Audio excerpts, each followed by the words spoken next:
আমি আশা করি আমার এই গল্প অন্যদের জন্য অনুপ্রেরণা হবে। যারা কোনো পারিবারিক সমস্যায় ভুগছেন তারা যেন হাল ছেড়ে না দেন। ভালোবাসা এবং ধৈর্যের শক্তি অসীম। কিন্তু এই গল্পের আরও একটা দিক আছে যেটা আমি এখনো বলিনি। সেটা হলো আমার নিজের মানসিক অবস্থা। এই পুরো ঘটনার সময় আমি নিজেও অনেক চাপের মধ্যে ছিলাম। প্রথম দিকে যখন রাহুল আমাকে সেই কথাগুলো বলেছিল, তখন আমি নিজেকে দোষী মনে করেছিলাম। আমি ভেবেছিলাম হয়তো আমার কোনো আচরণের কারণেই রাহুলের মনে এই ভাবনা এসেছে। আমি নিজেকে প্রশ্ন করেছিলাম, আমি কি সত্যিই মাতৃত্বে ব্যর্থ? আমি কি আমার ছেলেকে সঠিক শিক্ষা দিতে পারিনি? এই প্রশ্নগুলো আমাকে খুব কষ্ট দিয়েছিল। রাতের পর রাত আমি জেগে থাকতাম এবং ভাবতাম কোথায় আমি ভুল করেছি। একদিন আমি সুদীপকে বললাম, আমি কি একজন খারাপ মা? সুদীপ আমাকে জড়িয়ে ধরে বলল, প্রিয়াঙ্কা, তুমি একজন চমৎকার মা। এটা তোমার দোষ নয়। এটা একটা মানসিক সমস্যা যেটা যে কোনো পরিবারে হতে পারে গি। কিন্তু তবুও আমি নিজেকে দোষী মনে করতাম। ডাক্তারও আমাকে বলেছিলেন যে এই ধরনের সমস্যা হওয়া কোনো পরিবারের দোষ নয়। এটা একটা মানসিক ব্যাধি যেটা সঠিক চিকিৎসায় ভালো হয়। কিন্তু একজন মা হিসেবে আমি নিজেকে দায়ী মনে করতাম। রাহুল যখন মামার বাড়িতে চলে গেল, তখন আমি প্রায় কাঁদতাম। আমি ভাবতাম আমি কি আমার ছেলেকে দূরে পাঠিয়ে ভুল করেছি। একদিন সায়া আমাকে জিজ্ঞেস করল, মা, ভাইজা কেন চলে গেছে? আমি তাকে কি জবাব দেব বুঝতে পারছিলাম না। শেষ পর্যন্ত বললাম, ভাইয়া একটু অসুস্থ ছিল। সুস্থ হয়ে ফিরে আসবে গু। সায়া আমার কথা বিশ্বাস করল। কিন্তু আমি জানতাম এই সত্য তার থেকে আজীবন লুকিয়ে রাখতে হবে। রাহুল যখন ভালো হয়ে ফিরে এলো, তখন আমার মনে একটা স্বস্তি এসেছিল। কিন্তু একই সাথে একটা ভয়ও ছিল, আবার কি সেই সমস্যা ফিরে আসবে? কিছুদিন আমি রাহুলের প্রতিটা আচরণ খুব সতর্কতার সাথে লক্ষ্য করতাম। তার চোখের ভাষা, তার কথাবার্তা, সব কিছুতেই আমি সেই আগের সমস্যার চিহ্ন খুঁজতাম। এই অতিরিক্ত সতর্কতা আমাকে মানসিকভাবে আরও চাপের মধ্যে ফেলেছিল। একদিন রাহুল নিজেই আমাকে বলল, মা, তুমি আমার দিকে এত সন্দেহের চোখে তাকাও কেন? আমি অবাক হয়ে বললাম, আমি কি সন্দেহের চোখে তাকাই? হ্যাঁ মা, সে বলল, আমি বুঝতে পারি যে তুমি ভাবছ আমার আবার সেই সমস্যা হবে কি না গি। আমি তার কথা শুনে বুঝতে পারলাম যে আমার আচরণ তাকে কষ্ট দিচ্ছে। রাহুল, আমি বললাম, আমি শুধু সতর্ক থাকতে চাই। সে আমার হাত ধরে বলল, মা, আমি পুরোপুরি সুস্থ হয়ে গেছি। তুমি আমাকে বিশ্বাস করো।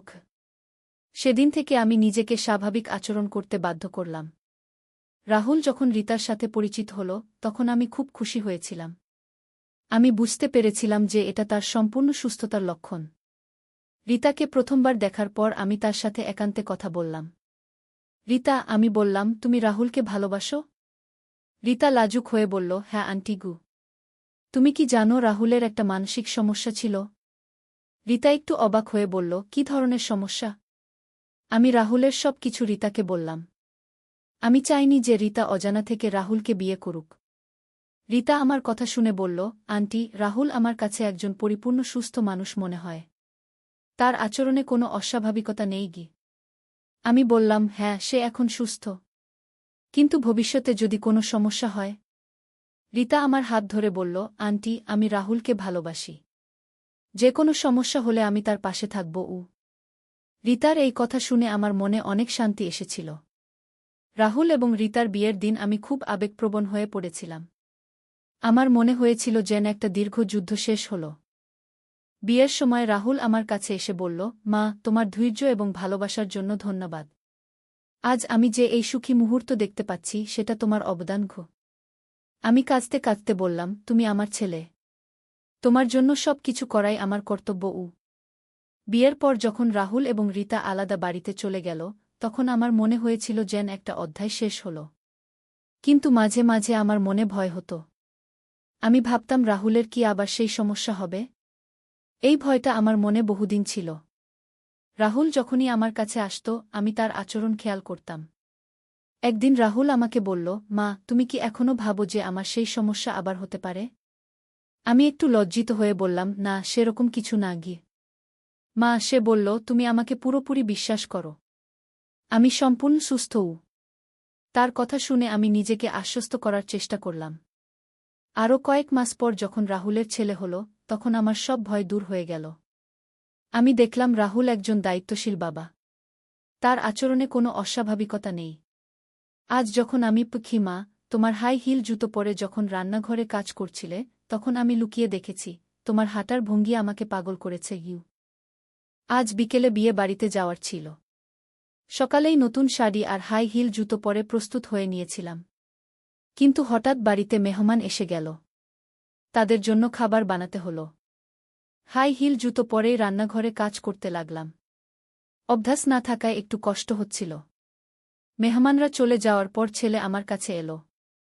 বলল, মা তুমি হাই হিল পরে রান্না করছিলে? আমি বললাম, হ্যাঁ। খোলার সময় ছিল না। সে একটু অস্বস্তি নিয়ে বলল, আমি লুকিয়ে দেখেছি তোমার হাঁটার ভঙ্গি। কথা থামিয়ে দিল। আমি জিজ্ঞেস করলাম, হাঁটার ভঙ্গি কি? সে আমার কাছে এসে বলল, মা হাই হিলে তোমার হিপের দোলানো, তোমার পায়ের কার্ভ, এসব দেখে আমি বুঝেছি তুমি কত সেক্সি। আমি তোমাকে একজন নারী হিসেবে আকাঙ্ক্ষা করি। আমি তোমাকে ভালোবাসি, বিয়ে করতে চাই। আমার পায়ে এখনো হাই হিল জুতো পরা ছিল। হঠাৎ মনে হলো যেন মাটিতে পা রাখতে পারছি না। এই গল্পটি সম্পূর্ণ শুনলে আপনাদের পানি অটোমেটিক বের হয়ে যাবে, সো যত দ্রুত সম্ভব হাতের কাছে টিস্যু নিয়ে বসে পড়ো। বিছানার চাদর যেন নষ্ট না হয় সেটা সম্পূর্ণ খেয়াল রাখার অনুরোধ জানিয়ে গল্পটি এখন শুরু করব। তার আগে সর্বশেষ অনুরোধ, দয়া করে এমন পানি বের করার গল্প নিয়মিত শুনতে আমাদের চ্যানেলটি সকলেই সাবস্ক্রাইব করুন। ধন্যবাদ। হ্যালো বন্ধুরা, আমার নাম প্রিয়াঙ্কা সেন। আমার বয়স ৩৯ বছর। আমার স্বামীর নাম সুদীপ সেন, বয়স ৪৩ বছর। আমাদের ২ সন্তান, রাহুল আর সায়া। রাহুল ১৮ বছর বয়সী, কলেজে পড়ে। সায়া ১৪ বছর বয়সী, স্কুলে যায়। ঘটনাটা শুরু হয়েছিল গত বছরের জুলাই মাসে। সেদিন খুব গরম ছিল। আমি সকাল থেকেই বুঝতে পারছিলাম যে আজকের দিনটা অন্যরকম হতে যাচ্ছে। কিন্তু কতটা অন্যরকম সেটা তখনও জানতাম না। সকাল ৭টার দিকে উঠে প্রথমেই রাহুলের জন্য নাশতা বানালাম। সে প্রায়ই দেরি করে ঘুম থেকে ওঠে। কিন্তু সেদিন অদ্ভুতভাবে খুব তাড়াতাড়ি উঠে গেল। আমি যখন রান্নাঘরে ছিলাম সে এসে বলল, মা আজ আমার কলেজের একটা বিশেষ প্রোগ্রাম আছে। তুমি কি আমাকে একটা বিশেষ পোশাক পরিয়ে দিতে পারবে? আমি একটু অবাক হয়ে জিজ্ঞেস করলাম, বিশেষ পোশাক মানে কি রাহুল? সে কিছুক্ষণ চুপ করে থেকে বলল, মা আজকের প্রোগ্রামে সব ছেলেরা তাদের মায়েদের নিয়ে আসবে। আর মায়েরা সবচেয়ে সুন্দর পোশাক পরে আসবেন। আমি চাই তুমি সবার চেয়ে সুন্দর দেখাও। তার কথা শুনে আমার মনে হলো এটা খুবই স্বাভাবিক একটা অনুরোধ। প্রতিটা ছেলেই চায় তার মা সবার চেয়ে সুন্দর দেখাক। আমি বললাম, ঠিক আছে, আমি আমার নতুন বেগুনি শাড়িটা পরব। সেটা তো তুমি আগে দেখোনি গি।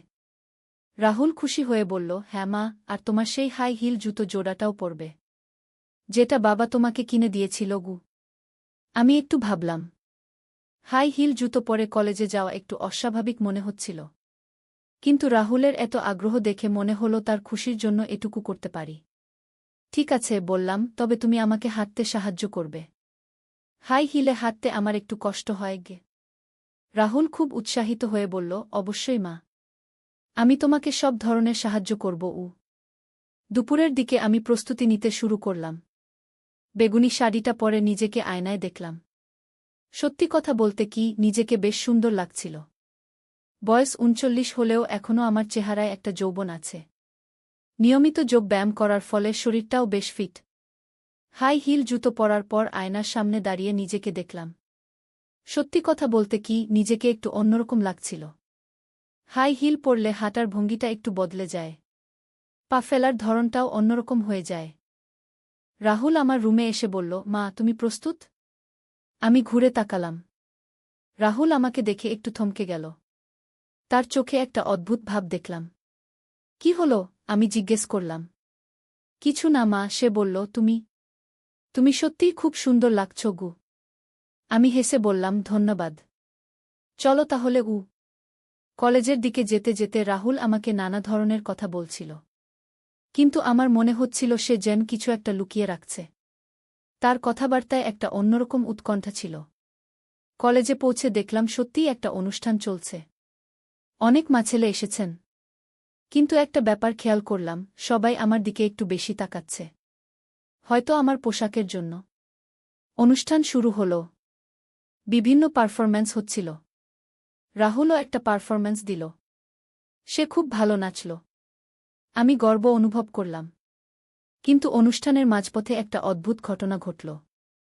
রাহুল হঠাৎ আমার কাছে এসে বলল, মা, আমার একটু মাথা ধরছে। আমরা কি বাড়ি চলে যেতে পারি? আমি চিন্তিত হয়ে বললাম, অবশ্যই। কিন্তু তোমার হঠাৎ কি হলো? কিছু না মা, হয়তো গরমের জন্য। বাড়ি ফেরার পথে রাহুল একেবারে চুপ হয়ে গেল। আমি বুঝতে পারছিলাম কিছু একটা সমস্যা হয়েছে। কিন্তু কি সমস্যা সেটা বুঝতে পারছিলাম না। বাড়ি পৌঁছে আমি সোজা রুমে গিয়ে শাড়ি বদলে সাধারণ পোশাক পরলাম। কিন্তু হাই হিল জুতো খুলতে ভুলে গেলাম। এমন সময় হঠাৎ বাড়িতে আমার বোনের পরিবার এসে গেল।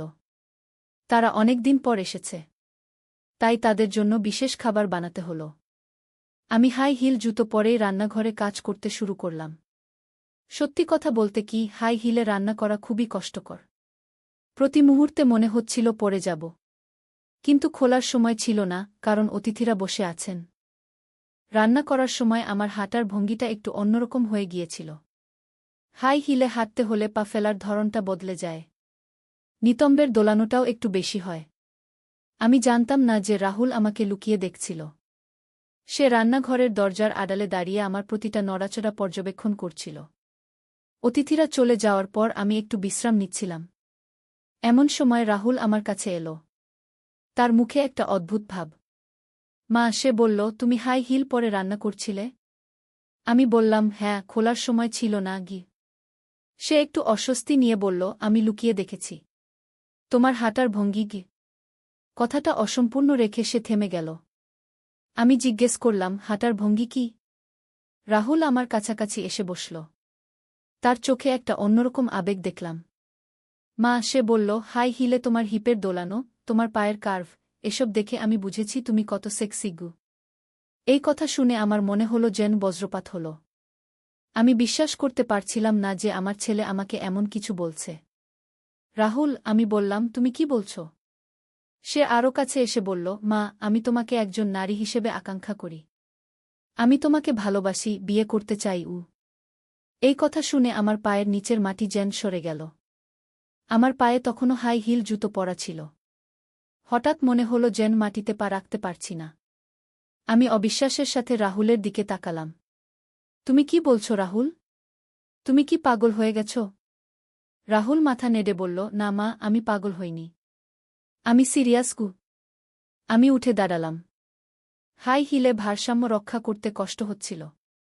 তুমি তোমার রুমে যাও, আমি বললাম। কিন্তু রাহুল উঠে দাঁড়িয়ে আমার হাত ধরল। মা, আমার কথা শোনো। আমি জানি এটা অস্বাভাবিক শোনাচ্ছে, কিন্তু আমার মনের কথা আমি বলছি গু। আমি তার হাত সরিয়ে দিলাম। রাহুল, তুমি যা বলছো সেটা খুবই ভুল। আমি তোমার মা গু। কিন্তু মা, সে বলল, তুমি শুধু আমার মা না, তুমি একজন নারীও। এই কথাটা আমাকে আরও বিস্মিত করল। আমি বুঝতে পারছিলাম না কিভাবে এই পরিস্থিতি সামলাব। রাহুল, আমি দৃঢ় গলায় বললাম, তুমি তোমার রুমে যাও। আমরা এই বিষয়ে আর কোনো আলোচনা করব না গিয়ে। কিন্তু রাহুল যাবার নামই নিল না। বরং সে আমার আরও কাছে এলো।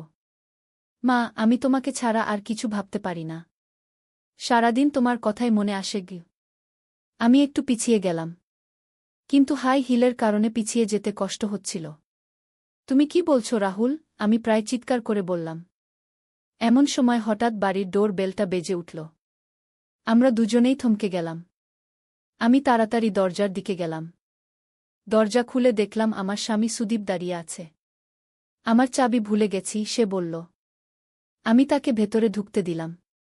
সুদীপ আমার দিকে তাকিয়ে বলল, তুমি এখনো হাই হিল পরে আছো কেন? আমি তাড়াতাড়ি জবাব দিলাম, আরে হ্যাঁ, ভুলে গিয়েছিলাম গু। সুদীপ রাহুলকে দেখে বলল, কি ব্যাপার, তুমি এত গম্ভীর কেন? রাহুল কিছু বলল না। শুধু তার রুমে চলে গেল। সেই রাতে আমি একদমই ঘুমাতে পারিনি। রাহুলের কথাগুলো বারবার মনে পড়ছিল। আমি ভাবছিলাম এই পরিস্থিতির সমাধান কি হতে পারে। পরের দিন সকালে রাহুল আমার সাথে স্বাভাবিক আচরণ করল, যেন কিছুই হয়নি। আমি ভাবলাম হয়তো সে তার ভুল বুঝতে পেরেছে। কিন্তু সেদিন বিকেলে যখন আমি একা বাড়িতে ছিলাম, রাহুল আবার আমার কাছে এলো। মা, সে বলল, গতকাল যা বলেছিলাম আমি সেটার জন্য দুঃখিত। কিন্তু আমার মনের অনুভূতিটা সত্যি গি। আমি তার দিকে তাকালাম। রাহুল, তুমি এই অনুভূতি মন থেকে বের করে দাও। এটা ঠিক নয় গি। কিন্তু মা, সে বলল, আমি কিভাবে এই অনুভূতি নিয়ন্ত্রণ করব? তুমি যখন হাই হিল পরে হাঁটো, তখন আমার নিজেকে নিয়ন্ত্রণ করতে পারি না গো। আমি গভীর একটা নিঃশ্বাস ফেললাম। রাহুল, তুমি একটা মনোবিদের সাথে পরামর্শ নাও। না মা, সে বলল, আমার মনোবিদের দরকার নেই। আমার প্রয়োজন তোমার ভালোবাসা। আমি বুঝতে পারছিলাম যে এই সমস্যা আরও গভীর। আমি ভাবলাম সুদীপের সাথে এই বিষয়ে কথা বলা দরকার। সেই রাতে সুদীপ বাড়ি ফেরার পর আমি তাকে সব কিছু বললাম। সুদীপ শুনে প্রথমে বিশ্বাস করতে পারল না। তুমি নিশ্চিত? সে জিজ্ঞেস করল। একেবারেই নিশ্চিত, আমি বললাম। সুদীপ কিছুক্ষণ চুপ করে রইল। তারপর বলল, আমি রাহুলের সাথে কথা বলবো। পরের দিন সুদীপ রাহুলের সাথে দীর্ঘ কথোপকথন হল। রাহুল তার বাবার কাছে সব কিছু স্বীকার করল। সুদীপ আমাকে বলল, রাহুল বলেছে যে সে তার অনুভূতি নিয়ন্ত্রণ করতে পারে না। সে বলেছে যে তুমি যখন হাই হিল পরো, তখন তার মনে অস্বাভাবিক চিন্তা আসে। আমি ভাবলাম হয়তো আমার হাই হিল না পরাই ভালো। কিন্তু এটা তো কোনো সমাধান না। রাহুলের মানসিক অবস্থার পরিবর্তন দরকার। আমরা ঠিক করলাম রাহুলকে একজন মনোবিদের কাছে নিয়ে যাব। কিন্তু রাহুল এতে রাজি হল না। আমি মনোবিদের কাছে যাব না, সে বলল। আমার কোনো মানসিক সমস্যা নেই। এই অবস্থায় আমি খুব চিন্তিত হয়ে পড়লাম। আমি বুঝতে পারছিলাম না কি করব। কয়েকদিন পর একটা অদ্ভুত ঘটনা ঘটল। আমি সকালে উঠে দেখলাম রাহুল আমার হাই হিল জুতো জোড়া হাতে নিয়ে বসে আছে। তুমি কি করছো? আমি জিজ্ঞেস করলাম। সে আমার দিকে তাকিয়ে বলল, মা, এই জুতো জোড়া আমাকে পাগল করে দিয়েছে। আমি এটা ফেলে দিতে চাই। আমি তার কথা শুনে অবাক হলাম। কেন? কারণ সে বলল, যতক্ষণ এই জুতো জোড়া ঘরে থাকবে, ততক্ষণ আমি তোমাকে এই জুতো পরে দেখার স্বপ্ন দেখব। আমি বুঝতে পারলাম যে রাহুলের রহস্যময় প্রেমের গল্প সুমিত্রার অভিজ্ঞতা। কাল সন্ধ্যায় ছেলের বন্ধু এসেছিল। আমি চা বানিয়ে দিলাম। সে আমাকে বৌদি বলে ডাকল। আমি অবাক হয়ে গেলাম। ছেলে কিছু বলল না। বন্ধু চলে যাওয়ার পর জিজ্ঞেস করলাম, তোর বন্ধু আমাকে বৌদি বলে ডাকল কেন? ছেলে আমার হাত ধরে বসল। তার চোখে অদ্ভুত একটা ভাব।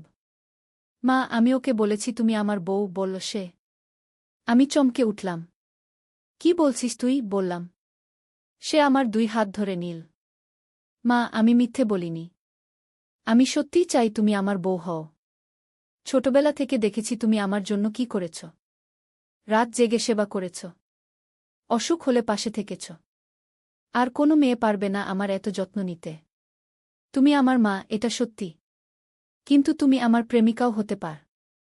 আমি তোমাকে ভালোবাসি, মা হিসেবে নয়, একটা পুরুষ যেভাবে একটা মেয়েকে ভালোবাসে। আমার হাত কাঁপতে লাগল। এই কথাগুলো কি শুনছি?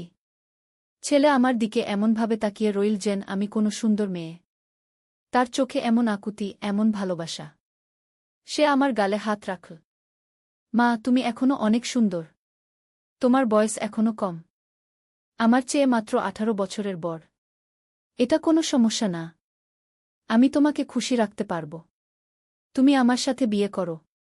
আমরা এই বাড়ি ছেড়ে দূরে কোথাও চলে যাব। যেখানে কেউ আমাদের চিনবে না। সেখানে আমরা স্বামী স্ত্রী হিসেবে থাকব। রুমের টেবিল ফ্যানের আওয়াজ ছাড়া সব নিস্তব্ধ। তার হাতের স্পর্শ এত নরম, এত ভালোবাসা। মা, আমার মাথা ঘুরছিল। এতদিন ছেলে হিসেবে দেখেছি, আজ তাকে একটা পুরুষ মনে হচ্ছে। তার কথার মধ্যে এমন আকুতি যে মনে হলো সে সত্যিই আমাকে ভালোবাসে। 4 কাপ টেবিলে রাখা। সেখানে আমাদের দুজনের প্রতিবিম্ব পড়েছিল। দেখে মনে হচ্ছিল সত্যিই কোনো দম্পতি। ছেলে আমার কপালে একটা চুমু দিল। মা, আমাকে হ্যাঁ বলো। আমি প্রতিজ্ঞা করছি তোমাকে সবচেয়ে সুখী মেয়ে বানাব। তুমি আমার রানী হয়ে থাকবে। তার কথা শুনে আমার চোখে জল এসে গেল। এই গল্পটি সম্পূর্ণ শুনলে আপনাদের পানি অটোমেটিক বের হয়ে যাবে, সো যত দ্রুত সম্ভব হাতের কাছে টিস্যু নিয়ে বসে পড়ো। বিছানার চাদর যেন নষ্ট না হয় সেটা সম্পূর্ণ খেয়াল রাখার অনুরোধ জানিয়ে গল্পটি এখন শুরু করব। তার আগে সর্বশেষ অনুরোধ, দয়া করে এমন পানি বের করার গল্প নিয়মিত শুনতে আমাদের চ্যানেলটি সকলেই সাবস্ক্রাইব করুন। ধন্যবাদ। হ্যালো বন্ধুরা, আমার নাম সুমিত্রা দেব। আমার বয়স 41 বছর। আমার স্বামীর নাম রাহুল দেব, বয়স 45 বছর। আমাদের 2 সন্তান, অভিষেক আর রিনা। অভিষেক 20 বছর বয়সী, বিশ্ববিদ্যালয়ে পড়ে। রিনা 13 বছর বয়সী, স্কুলে যায়। আজকের যে গল্পটি বলবো সেটি আমার জীবনের সবচেয়ে রহস্যময় এবং অদ্ভুত অভিজ্ঞতা। এই গল্পটি শুনে আপনারা অবাক হয়ে যাবেন। গত মাসে আমার স্বামী রাহুল অফিসের কাজে দিল্লি গিয়েছিলেন। তিনি একটি বড় প্রকল্পের জন্য প্রায় 1 মাস সময় লাগবে বলেছিলেন। রিনা তার মামার বাড়িতে গেছে গ্রীষ্মের ছুটিতে। তাই ঘরে শুধু আমি আর অভিষেক। অভিষেক আমার খুব কাছের। সে ছোটবেলা থেকেই আমার সাথে সব কিছু শেয়ার করে। তার কোনো গোপনীয়তা নেই আমার কাছে। আমিও তাকে খুব ভালোবাসি। সে যখন অসুস্থ হতো আমি রাতভর জেগে তার সেবা করতাম। আজও যখন তার কোনো সমস্যা হয় সে প্রথমে আমার কাছেই আসে। গত সপ্তাহে একদিন সন্ধ্যায় অভিষেকের বন্ধু সুমন এসেছিল। আমি তাদের জন্য চা এবং কিছু স্ন্যাক্স বানিয়ে দিলাম। সুমন হঠাৎ করেই আমাকে বৌদি বলে ডাকল। আমি খুবই অবাক হয়ে গেলাম। কারণ অভিষেকের সব বন্ধুরা আমাকে আন্টি বলে ডাকে। সুমনের সাথে অভিষেকের কিছু আলোচনা হচ্ছিল যা আমি শুনতে পাচ্ছিলাম না। তারা খুব ধীরে কথা বলছিল। আমার মনে হলো তারা কোনো গোপন বিষয় নিয়ে কথা বলছে। সুমন চলে যাওয়ার পর আমি অভিষেকের কাছে জিজ্ঞেস করলাম, তোর বন্ধু আমাকে বৌদি বলে ডাকল কেন? সে তো সবসময় আন্টি বলে ডাকে গু। অভিষেক প্রথমে একটু ইতস্তত করল। তারপর আমার হাত ধরে বসল। তার চোখে কেমন যেন একটা অদ্ভুত ভাব ছিল। মা, সে বলল, আমি ওকে বলেছি তুমি আমার বউ গে। আমি চমকে উঠলাম। কি বলছিস তুই? এটা কি ধরনের কথা? অভিষেক আমার 2 হাত ধরে নিল। মা শোনো, আমি মিথ্যে বলিনি। আমি সত্যিই চাই তুমি আমার বউ হও। আমার মাথায় যেন বজ্রপাত হল। তুই কি বলছিস? তুই আমার ছেলে। এভাবে কথা বলতে নেই। কিন্তু অভিষেক থামল না। মা, ছোটবেলা থেকে দেখেছি তুমি আমার জন্য কি কি করেছ। বাবা সবসময় কাজ নিয়ে ব্যস্ত থাকেন। কিন্তু তুমি সবসময় আমার পাশে আছ। রাত জেগে সেবা করেছ। অসুখ হলে হাসপাতালে নিয়ে গেছ। আমার যত্ন নিয়েছ। এত ভালোবাসা আর কোনো মেয়ে আমাকে দিতে পারবে না গি। আমি তার হাত ছাড়িয়ে নিলাম। তুই পাগল হয়ে গেছিস নাকি? আমি তোর মা। এভাবে কথা বলতে নেই। অভিষেক আবার আমার হাত ধরল। মা, তুমি আমার মা, এটা সত্যি। কিন্তু তুমি আমার প্রেমিকাও হতে পার। আমি তোমাকে ভালোবাসি। শুধু মা হিসেবে নয়, একটা পুরুষ যেভাবে একটা মেয়েকে ভালোবাসে সেভাবে গু। আমার হাত কাঁপতে শুরু করল। এই কথাগুলো কি শুনছি আমি? আমার নিজের ছেলে আমাকে এভাবে কথা বলছে। অভিষেক আমার দিকে এমনভাবে তাকিয়ে রইল যেন আমি কোনো সুন্দরী তরুণী। তার চোখে এমন আকুতি, এমন ভালোবাসার চাহনি যা আমি আগে কখনো দেখিনি। সে আমার গালে হাত রাখল। মা, তুমি এখনো অনেক সুন্দর। তোমার বয়স এখনো খুব বেশি নয়। আমার চেয়ে মাত্র 21 বছরের বড়। এটা কোনো সমস্যা না। বয়সের পার্থক্য নিয়ে অনেকেই বিয়ে করে গি। আমি তার হাত সরিয়ে দিলাম। তুই কি বলছিস? এসব কথা বন্ধ কর এখনই। কিন্তু অভিষেক থামল না। মা, আমি তোমাকে খুশি রাখতে পারব। তুমি আমার সাথে বিয়ে করো। আমরা এই বাড়ি ছেড়ে দূরে কোথাও চলে যাব। যেখানে কেউ আমাদের চিনবে না। সেখানে আমরা স্বামী স্ত্রী হিসেবে থাকব গু। ঘরে শুধু টেবিল ফ্যানের আওয়াজ। তার হাতের স্পর্শ এত নরম, এত ভালোবাসাময় যে আমার মাথা ঘুরতে লাগল। এতদিন ছেলে হিসেবে দেখেছি, আজ তাকে একটা পরিণত পুরুষ মনে হচ্ছে। তার কথার মধ্যে এমন আকুতি যে মনে হলো সে সত্যিই আমাকে ভালোবাসে। 4 কাপ টেবিলে রাখা ছিল। সেখানে আমাদের দুজনের প্রতিবিম্ব পড়েছিল। দেখে মনে হচ্ছিল সত্যিই কোনো দম্পতি বসে আছে। অভিষেক আমার কপালে একটা চুমু দিল। মা, আমাকে হ্যাঁ বলো। আমি প্রতিজ্ঞা করছি তোমাকে সবচেয়ে সুখী মেয়ে বানাব। তুমি আমার রানী হয়ে থাকবে গি। তার কথা শুনে আমার চোখে জল এসে গেল। কি করবা আমি? এ কি পরিস্থিতি? হঠাৎ করেই অভিষেক হেসে উঠল। মা, তুমি কি ভাবছ আমি সত্যিই এসব কথা বলছি? আমি তার দিকে অবাক হয়ে তাকালাম। আরে মা, এসব তো আমি একটা নাটকের সংলাপ মুখস্থ করছিলাম। আমাদের কলেজে একটা নাটক হবে। আমি মূল চরিত্রে অভিনয় করব। সংলাপগুলো এত কঠিন যে আমি ভাবলাম তোর কাছে প্র্যাকটিস করি গু। আমি স্তব্ধ হয়ে গেলাম। মানে? হ্যাঁ মা। আমাদের নাটকে একটা ছেলে তার সৎমায়ের প্রেমে পড়ে যায়। সে তার সৎমাকে প্রপোজ করে। খুবই জটিল একটা চরিত্র। আমি এই চরিত্রের সংলাপগুলো মুখস্থ করার জন্য তোর সামনে বলছিলাম। তুই এত ভয় পেয়ে গেলি কেন? আমি গভীর নিঃশ্বাস ছাড়লাম। তুই একটা পাগল। আমার তো হার্ট অ্যাটাক হয়ে যাওয়ার অবস্থা। অভিষেক হাসতে থাকল। শরিমা, কিন্তু তুই এত ভালো রিয়াক্ট করেছিস যে আমার মনে হচ্ছে আমার অভিনয়টা ভালো হবে। আমি তাকে একটা চড় দিলাম। দুষ্টু, আমাকে এভাবে ভয় পাইয়েছিস। তারপর আমরা দুজনেই হাসতে লাগলাম। কিন্তু এর পরদিন থেকেই অদ্ভুত কিছু ঘটনা ঘটতে শুরু করল। আমার মনে হতে লাগল যেন কেউ আমাদের বাড়িতে লুকিয়ে আছে। রাতে আমি বিভিন্ন রকম শব্দ শুনতে পেতাম। মাঝে মাঝে মনে হতো যেন কেউ আমাকে দেখছে। একদিন সকালে ঘুম থেকে উঠে দেখি আমার জানালার পাশে একটা চিরকুট রাখা। চিরকুটে লেখা, আমি তোমাকে ভালোবাসি। তুমি আমার হয়ে যাও। আমি ভয় পেয়ে গেলাম। অভিষেককে জিজ্ঞেস করলাম এটা তার কাজ কিনা। সে বলল সে কিছুই জানে না। এরপর আরও অদ্ভুত সব ঘটনা ঘটতে লাগল। আমার জামাকাপড় হারিয়ে যেতে লাগল। রাতে স্নানঘরের দরজা এমনিতেই খুলে যেত। আমার ড্রেসিং টেবিলের আয়না ভেঙে যেত। একদিন রাতে আমি বাথরুম থেকে বের হয়ে দেখি আমার বিছানা লাল গোলাপের পাপড়ি ছড়ানো। পাশে একটা প্রেমপত্র। চিঠিতে লেখা, আমি তোমার জন্য পাগল হয়ে যাচ্ছি। তুমি আমাকে একবার দেখা দাও। আমি অভিষেকের ঘরে গিয়ে তাকে ডাকলাম। সে ঘুমিয়ে আছে। আমি তাকে ঘুম থেকে তুললাম। অভিষেক, আমার রুমে কেউ গোলাপের পাপড়ি ছড়িয়ে রেখেছে। তুই এসব করছিস? অভিষেক অবাক হয়ে বলল, কি বলছ মা? আমি তো সারাক্ষণ তোর সাথেই ছিলাম গু। আমি তাকে দেখালাম। সে বলল, এটা নিশ্চয়ই কোনো প্র্যাঙ্কার। হয়তো আমার কোনো বন্ধু এসব করছে গি। কিন্তু পরদিন আরও অদ্ভুত কিছু ঘটল। আমি যখন রান্নাঘরে কাজ করছিলাম হঠাৎ আমার মনে হলো কেউ আমার পিছনে দাঁড়িয়ে আছে। আমি পিছন ফিরে তাকালাম কিন্তু কাউকে দেখলাম না।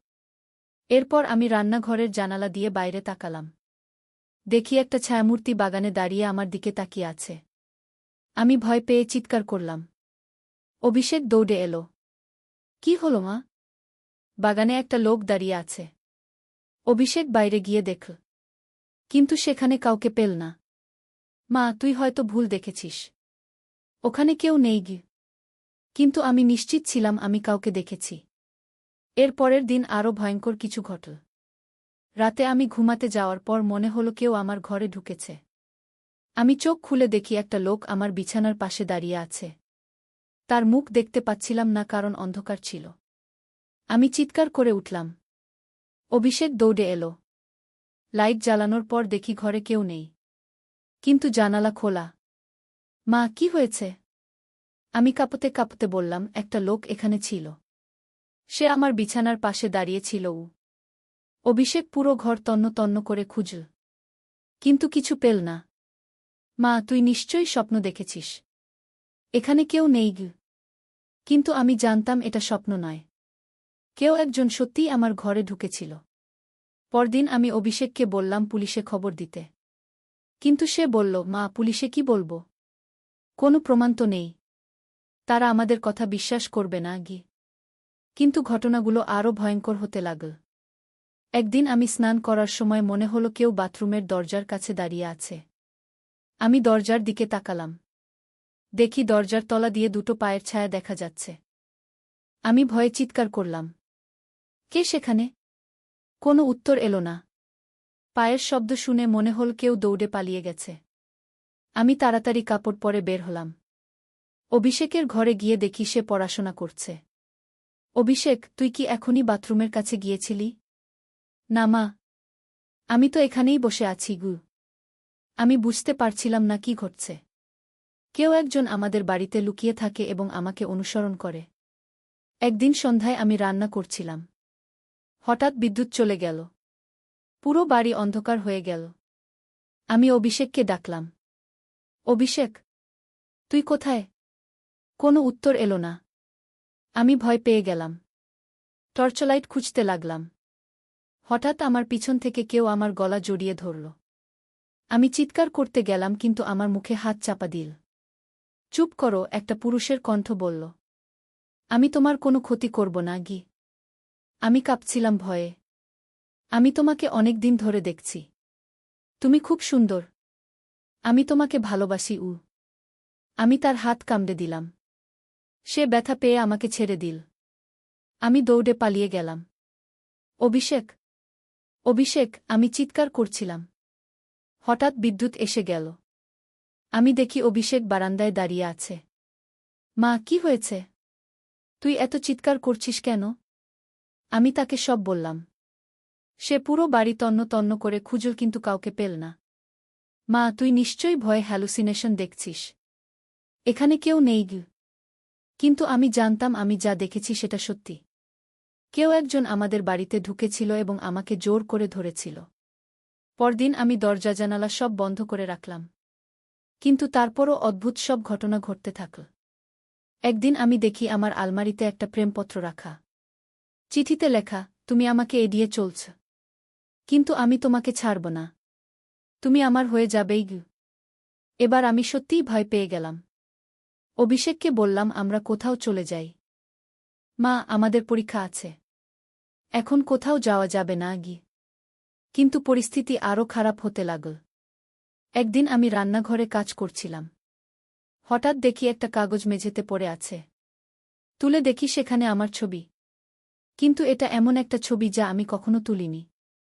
মনে হচ্ছিল কেউ লুকিয়ে লুকিয়ে আমার ছবি তুলেছে। আমি আর পারলাম না। অভিষেককে বললাম আমরা আজই পুলিশে যাব। কিন্তু অভিষেক বলল, মা, আরও একদিন অপেক্ষা কর। আমি একটা কাজ করি। সেদিন রাতে অভিষেক আমাকে বলল, মা, তুই আমার ঘরে ঘুমাবি। আমি তোর ঘরে ঘুমাব। দেখি কি হয়। আমি রাজি হলাম।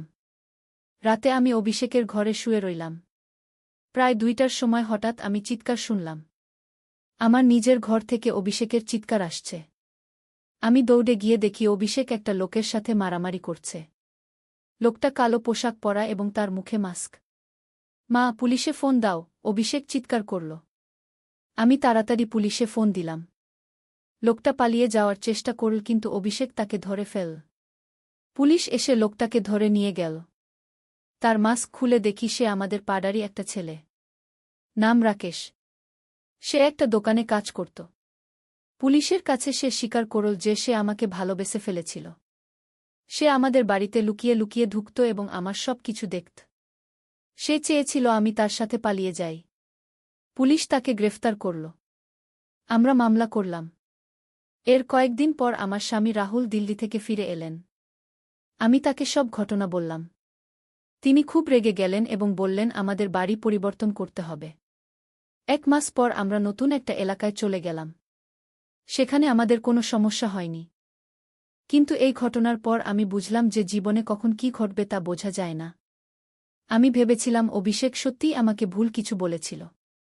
কিন্তু আসলে সে শুধু নাটকের সংলাপ প্র্যাকটিস করছিল। এরপর থেকে আমি সবসময় সতর্ক থাকি। দরজা জানালা ভালো করে বন্ধ করি। কোনো অপরিচিত লোককে বাড়িতে ঢুকতে দেই না। অভিষেক এখন আরও বড় হয়েছে। সে আমার খেয়াল রাখে। তার বন্ধুরাও আমাকে খুব সম্মান করে। সুমন আর আমাকে বৌদি বলে ডাকে না। সবাই আমাকে আন্টি বলে ডাকে। রাকেশের বিচার হয়েছে। সে 2 বছরের জেল পেয়েছে। আমি শুনেছি জেল থেকে বের হওয়ার পর সে অন্য শহরে চলে গেছে। এখন আমাদের নতুন বাড়িতে আমরা খুব সুখে আছি। রিনাও ফিরে এসেছে। রাহুলও এখন বাড়িতে বেশি সময় কাটায়। এই গল্পটি আমার জীবনের সবচেয়ে ভয়ঙ্কর অভিজ্ঞতা।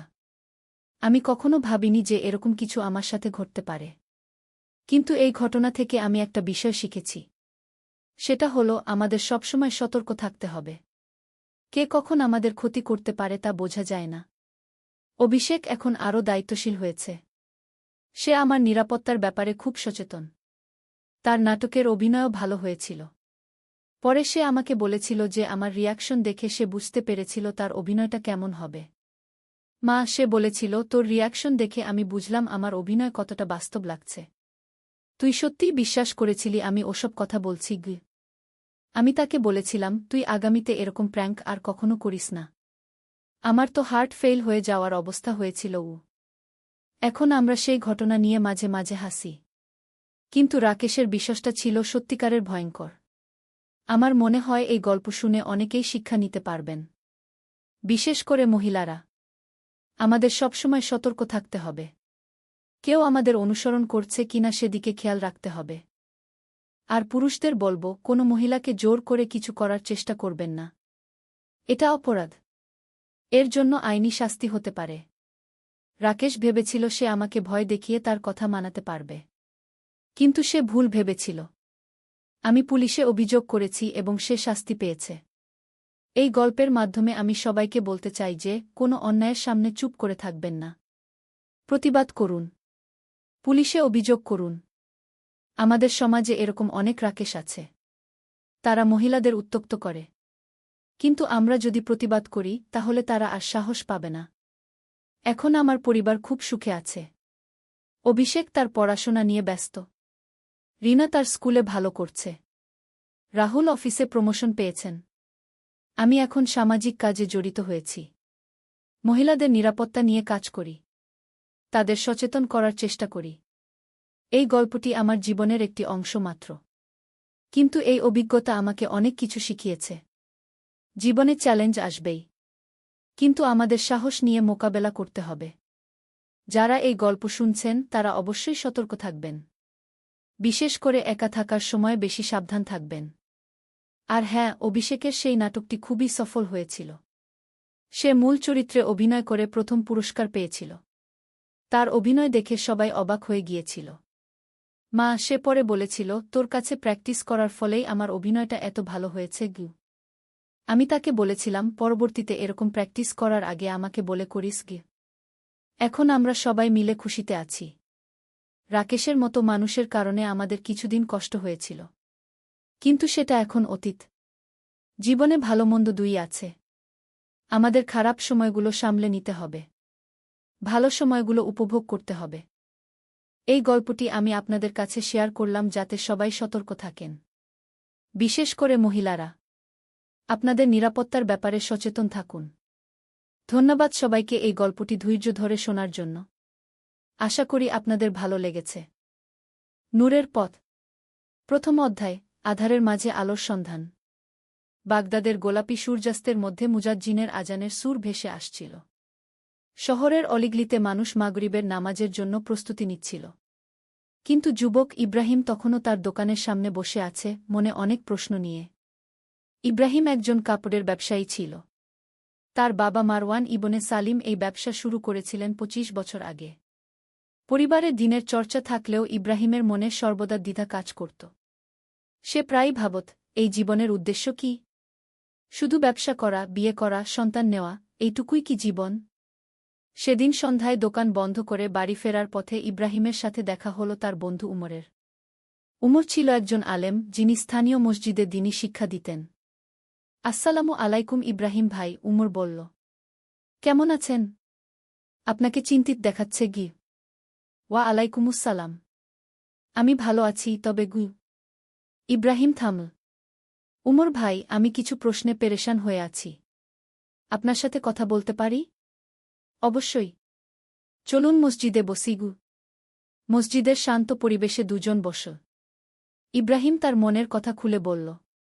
উমর ভাই, আমি প্রতিদিন নামাজ পড়ি, রোজা রাখি, জাকাত দিই। কিন্তু এসবের মধ্যে আমার আত্মার তৃপ্তি নেই। মনে হয় যেন আমি শুধু আনুষ্ঠানিকতা পালন করছি। আল্লাহর সাথে আমার সম্পর্ক কোথায়? উমর মনোযোগ দিয়ে শুনল। তারপর ধীর গলায় বলল, ইব্রাহিম, আপনার এই প্রশ্নগুলো খুবই স্বাভাবিক। আল্লাহ তায়ালা পবিত্র কুরআনে বলেছেন, তিনিই সেই সত্তা যিনি উম্মীদের মধ্য থেকে একজন রাসূল পাঠিয়েছেন, যিনি তাদের কাছে তার আয়াত তিলাওয়াত করেন, তাদের পবিত্র করেন এবং তাদের কিতাব ও হিকমত শিক্ষা দেন। এর অর্থ কি? ইব্রাহিম জানতে চাইল। এর অর্থ হল, আল্লাহর পথে চলার জন্য শুধু বাহ্যিক ইবাদত যথেষ্ট নয়। দরকার আত্মার পরিশুদ্ধি, জ্ঞানার্জন এবং হিকমত বা প্রজ্ঞা অর্জন। আপনার মধ্যে যে অস্থিরতা, সেটা আল্লাহর পক্ষ থেকে একটা সংকেত যে আপনি আরও গভীরে যাওয়ার জন্য প্রস্তুত। দ্বিতীয় অধ্যায়, জ্ঞানের সন্ধানে। পরের দিন ইব্রাহিম তার জীবনে একটা নতুন রুটিন শুরু করল। ফজরের নামাজের পর সে কুরআন তিলাওয়াত করত এবং তার অর্থ বোঝার চেষ্টা করত। উমর তাকে একটি তাফসির গ্রন্থ দিয়েছিল। একদিন সূরা বাকারার একটি আয়াত পড়তে গিয়ে ইব্রাহিম থমকে গেল। যারা ঈমান এনেছে এবং সৎকাজ করেছে তাদের জন্য কোনো ভয় নেই এবং তারা দুঃখিত হবে না। 2:6-2 সে ভাবল, ঈমান আনা আর সৎকাজ করা, এই দুটো বিষয়ের মধ্যে কি সম্পর্ক? আমি তো ঈমান এনেছি, কিন্তু সৎকাজ বলতে কি বোঝায়? সেদিন দুপুরে দোকানে একজন বৃদ্ধ লোক এল। তার পোশাক ছেঁড়া, চেহারায় দরিদ্রতার ছাপ। সে ইব্রাহিমের কাছে একটি সাধারণ কাপড় কিনতে চাইল। এর দাম কত হবে? বৃদ্ধ লোক জিজ্ঞেস করল। 5 দিরহাম, ইব্রাহিম বলল। আমার কাছে শুধু 3 দিরহাম আছে, বৃদ্ধ লোক দুঃখিত স্বরে বলল। সাধারণত ইব্রাহিম এমন পরিস্থিতিতে দাম কমাত না। কিন্তু সকালে পড়া আয়াতটি তার মনে এল। সে ভাবল, সৎকাজ তো এখানেই শুরু হয়। বাবা, আপনি 3 দিরহামই দেন। কোনো সমস্যা নেই, ইব্রাহিম বলল। বৃদ্ধ লোকের চোখ উজ্জ্বল হয়ে উঠল। আল্লাহ আপনার মঙ্গল করুন, বেটা গি। সেদিন সন্ধ্যায় ইব্রাহিমের মনে এক অন্যরকম প্রশান্তি এল। সে বুঝল যে ইবাদতের আসল স্বাদ এভাবেই পাওয়া যায়। কয়েকদিন পর উমরের সাথে আবার সাক্ষাৎ হল। ইব্রাহিম তার অনুভূতির কথা বলল। উমর ভাই, আমি এখন বুঝতে পারছি যে আল্লাহর ইবাদত শুধু নামাজ রোজার মধ্যেই সীমাবদ্ধ নয়। প্রতিটি ভালো কাজই ইবাদত। উমর মুস্কি দিয়ে বলল, আলহামদুলিল্লাহ। আপনি সঠিক পথে এগিয়ে চলেছেন। রাসূলুল্লাহ বলেছেন, তোমাদের প্রতিটি ভালো কাজই সাদাকাহ, এমনকি আপনার ভাইয়ের দিকে হাসি মুখে তাকানোও সাদাকাহ। কিন্তু উমর ভাই, আমি আরও কিছু জানতে চাই। আল্লাহর সাথে সম্পর্ক আরও গভীর করার উপায় কি? তাহলে আপনাকে তাসাউফ বা আধ্যাত্মিকতার পথে যেতে হবে। আমি আপনাকে এক ব্যক্তির কাছে নিয়ে যাব। তিনি আমাদের এলাকার একজন প্রসিদ্ধ ওলি। তার নাম শেখ আবু নাসর আলসার রাজগু। 3য় অধ্যায়, পীরের কাছে দীক্ষা। পরের জুমাবারে ইব্রাহিম উমরের সাথে শহরের বাইরে একটি খানকায় গেল। খানকাটি ছিল একটি সাদামাটা ইমারত, কিন্তু চারপাশে এমন একটা শান্তির পরিবেশ যে ইব্রাহিম ভিতরে ঢুকতেই মনে এক অদ্ভুত প্রশান্তি অনুভব করল। শেখ আবু নাসর ছিলেন প্রায় 60 বছর বয়সী একজন মানুষ। তার চেহারায় নূরের ছাপ, চোখে গভীর প্রজ্ঞার আলো। তিনি যখন কথা বলতেন, মনে হতো যেন কুরআন হাদিসের জ্ঞান তার কণ্ঠ থেকে ঝরে পড়ছে। আসসালামু আলাইকুম শেখ, উমর সালাম দিল। এই ভাই ইব্রাহিম। উনি আল্লাহর পথে এগিয়ে যেতে চান। শেখ সাহেব ইব্রাহিমের দিকে তাকিয়ে মুস্কি দিলেন। ওয়া আলাইকুমুসসালাম। বেটা ইব্রাহিম, তোমার চোখে আল্লাহর প্রেমের তৃষ্ণা দেখতে পাচ্ছি। আল্লাহ তায়ালা যাকে হেদায়েত দিতে চান, তার হৃদয়ে এমনই তৃষ্ণা সৃষ্টি করেন। হুজুর, আমি জানতে চাই কিভাবে আল্লাহর সাথে আমার সম্পর্ক আরও গভীর করতে পারি। ইব্রাহিম বলল। বেটা, এর জন্য প্রথমে তোমাকে তওবা করতে হবে। অতীতের সব গুনাহ থেকে আল্লাহর কাছে ক্ষমা চাইতে হবে। তারপর তোমার নফসের সাথে জিহাদ করতে হবে। নফসের সাথে জিহাদ? হ্যাঁ। নফস মানে তোমার ভিতরের যে শক্তি তোমাকে খারাপ কাজের দিকে টানে। এটাকে নিয়ন্ত্রণ করা ছাড়া আল্লাহর নৈকট্য পাওয়া সম্ভব নয়। রাসূলুল্লাহ বলেছেন, আসল জিহাদ হচ্ছে নিজের নফসের বিরুদ্ধে জিহাদ। শেখ সাহেব ইব্রাহিমকে কিছু আমল শেখালেন। প্রতিদিন ফজরের পর 100 বার লা ইলাহা ইল্লাল্লাহু মুহাম্মাদুর রাসূলুল্লাহ পড়তে, 100 বার ইস্তেগফার করতে এবং তাহাজ্জুদ নামাজ পড়ার চেষ্টা করতে। আর সবচেয়ে গুরুত্বপূর্ণ বিষয় হচ্ছে মুরাকাবা। শেখ বলল। মুরাকাবা কি? মুরাকাবা হচ্ছে ধ্যান। তুমি নীরবে বসে আল্লাহর কথা ভাববে। তার মহত্ব, তার রহমত, তার গুণাবলী নিয়ে চিন্তা করবে। ধীরে ধীরে তোমার অন্তর পরিষ্কার হয়ে যাবে এবং আল্লাহর নূর তোমার হৃদয়ে প্রবেশ করবে। ইব্রাহিম সেদিন থেকে শেখের নির্দেশ মতো আমল শুরু করল। প্রথম কয়েকদিন কঠিন লাগল, কিন্তু ধীরে ধীরে অভ্যাস হয়ে গেল। 4র্থ অধ্যায়, পরীক্ষার সময়। 1 মাস পার হওয়ার পর ইব্রাহিমের জীবনে একটি বড় পরীক্ষা এল। তার ব্যবসায় বড় ধরনের ক্ষতি হল। একজন গ্রাহক বড় অর্ডার নিয়ে গিয়েছিল কিন্তু টাকা দেয়নি। ইব্রাহিম বুঝল যে লোকটি তাকে ঠকিয়েছে। এই ঘটনার পর ইব্রাহিমের মনে প্রচণ্ড রাগ এল। সে চাইল প্রতিশোধ নিতে। কিন্তু তাহাজ্জুদের নামাজে দাঁড়িয়ে যখন সে কুরআনের আয়াত পড়ল, যারা ক্রোধ সংবরণ করে এবং মানুষকে ক্ষমা করে দেয়, আল্লাহ এমন সৎকর্মপরায়ণদের ভালোবাসেন। 3:1-3-4 এই আয়াত পড়ে ইব্রাহিমের মন নরম হয়ে গেল। সে বুঝল যে এটা তার জন্য একটা পরীক্ষা।